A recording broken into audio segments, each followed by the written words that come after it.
Hello guys, welcome back to my channel Mou লাইফস্টাইলে আপনাদের সবাইকে স্বাগত জানিয়ে আমি আমার নতুন ব্লগ স্টার্ট করলাম। দেখুন ফ্রেন্ডস, আমার সকাল সকাল পুজো করা হয়ে গেছে। তো আমি ঝটপট করে ঘরের সমস্ত কাজ সেরে নিয়ে আমি পুজো করে নিয়েছি। পুজো করে আমি নিচে চলে এসেছি এবং আমার ব্রেকফাস্টও রেডি হয়ে গেছে মোটামুটি। তো আমি ব্রেকফাস্টে আজকে চিড়ের পোলাও বানিয়েছিলাম। কদিন ধরেই খুব বৃষ্টি হচ্ছিল, তো দেখুন আজকেও ওয়েদারটা খুব একটা ভালো নেই। তো আপনাদেরকে একটু দেখিয়ে দিই, এই বেশ ইয়েটা ভালোই লাগছিল সিনটা দেখতে, তাই একটু ভিডিও বানিয়ে নিয়েছিলাম। তো দেখুন কি সুন্দর লাগছে, হালকা হালকা বৃষ্টিও পড়ছিল। আজকে কাকুর বাড়িতে পুজো ছিল গৃহপ্রবেশের। কাকু বলতে আমার কাকা শ্বশুর।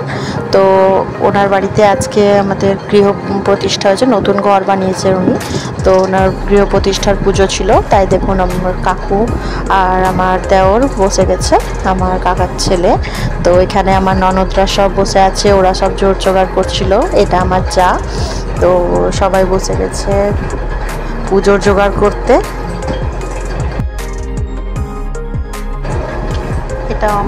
এটাও আমার আরেক ননদ। তো ও বাইরে থাকে, তো এসেছে এখন কদিন ছুটিতে। আর ওইদিকে দেখুন ফ্রেন্ডস, আমি জুম করে কিছুটা দেখাবার চেষ্টা করছি। ওইদিকে আমার কাকি শাশুড়ি আর আমার ননদ রান্না করছে।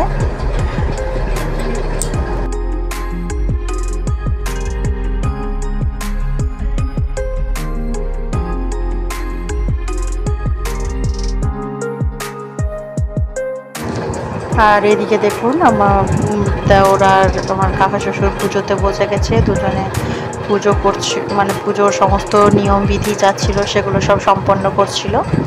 আর তার সাথে সাথে আমরা একটু সেলফি ভিডিও এইসব করে নিয়েছি, আপনাদের সাথে শেয়ার করব বলে। আপনারা দেখতে থাকুন ভিডিওটা।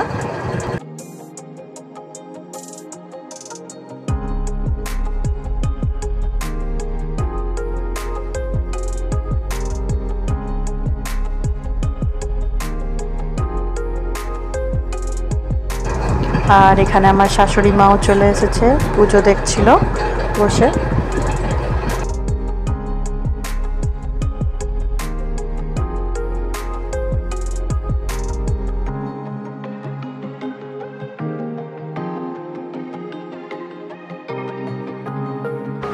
আর এখানে আমরা সবাই মিলে বসে গেছি, গল্প করছি, আর তার সাথে পুজো দেখা হচ্ছিল। আর আমার এখানে ননদ বসে গেছে, ও ধুনুচিটা নিভে গেছিলো, তো ধুনুচিটা আরেকবার জ্বালিয়ে নিচ্ছে। আর এখানে আরেক ননদ রান্না করছে, ও রান্নাতে ব্যস্ত আছে একটু। সকাল দিকের ওয়েদারটা বেশ ভালোই ছিল। তো সকালে মানে খুব ভোরের বেলায় একটু ওয়েদারটা একটু খারাপ হয়েছিল, কিন্তু পরে বেশ রোদ উঠে গেছিলো। আর বিকেল দিকের ওয়েদারটা দেখুন, বিকেল দিকে কীরকম মেঘ করে এসেছে।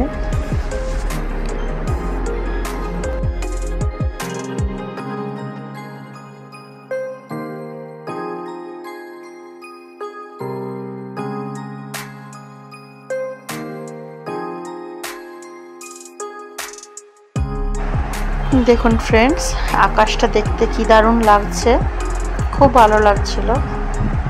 আর এই দিকটা দেখুন, এই দিকটা তো আরো সুন্দর লাগছে দেখতে।